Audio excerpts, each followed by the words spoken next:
Okay, all right, so at this point in the program, I'm going to introduce you to your 3 new best friends. And these are neurotransmitters, or are kind of like happy hormones. That really every goal, every habit that we're trying to establish is really the search and the quest for one of these 3 things.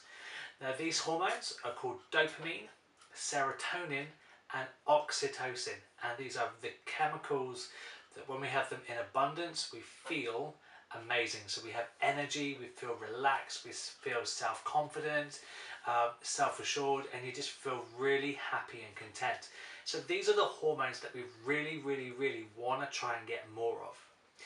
The thing with these as well, and this is where the program starts to tie all together, they work in direct opposition to the 3 stress hormones that you already know about. So the 3 stress ones: adrenaline, insulin, and cortisol.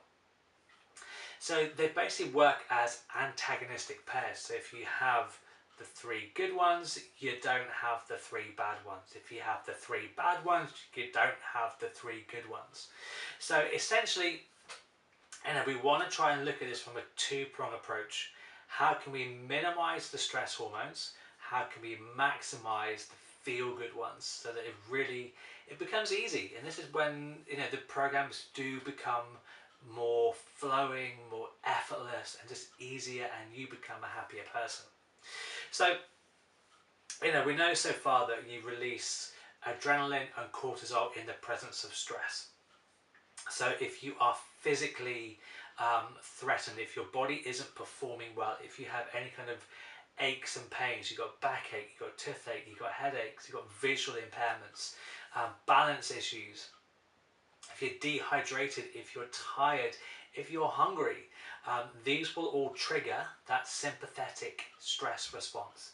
And because of that, they'll then give you the adrenaline and the cortisol that will basically kind of slow your metabolism long term, drain your energy, make you feel anxious, depressed, uptight, wound up, frustrated, all the things that we're trying to avoid. So that's because it's a physical issue. So your body isn't at full strength. So because it's a physical issue, that means that the reptilian part of your brain, remember the brainstem and the cerebellum right in the back part, they don't feel happy. And this is why drinking enough water, minimizing things that will irritate your gut, which are namely wheat, sugar, caffeine, dairy, typically processed foods, minimizing this is going to keep you physically stronger. Therefore, you're going to have less need to trigger the stress response. Emotionally, if you don't feel part of something, if you feel you're going to be rejected, or you're not good enough, or that you're just not worthy enough of any success, again, that will trigger adrenaline and cortisol to be released. So when we can minimize these things by knowing yourself better, knowing exactly what you're doing and giving you more clarity, focus, direction and support, you can minimize those stress hormones. If we can then add that into maximizing dopamine, serotonin and oxytocin, you're onto a winner.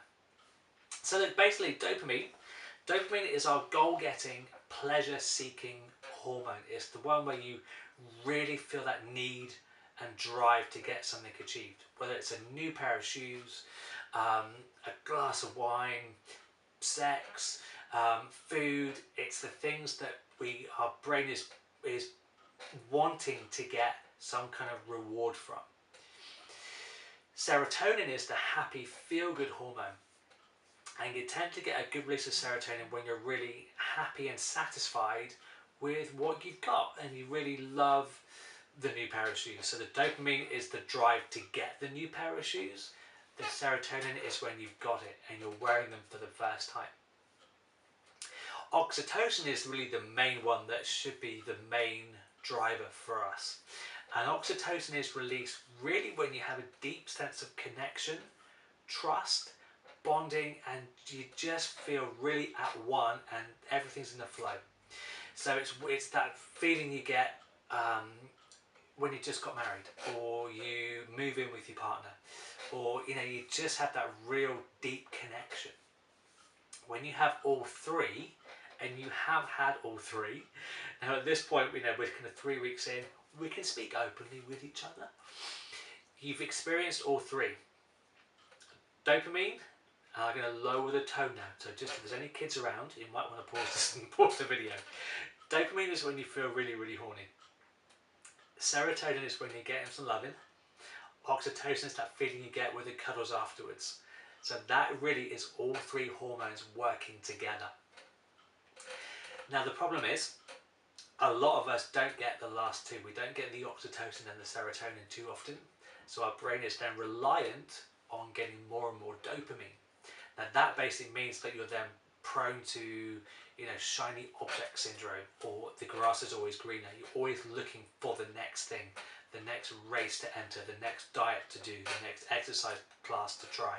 It's always the next thing, because your brain is really craving oxytocin, that real deep sense of connection. But when it can't get it, it then goes to serotonin. When it can't get that, it then goes to dopamine. And this begins to explain yo-yo dieting, where you're driven to achieve something and you can do it for a short amount of time, but you don't love it enough to produce serotonin.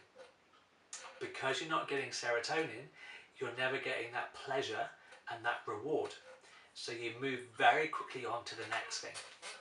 So now you can hopefully begin to see why it's really important that you don't try and force yourself into anything. Because yes, you'll trigger dopamine, but you won't get the serotonin or the oxytocin reward. So we have to make sure that everything you do is really driven towards feeling this love and this connection with what you do, that it's just part of you and you don't feel like you're forcing it.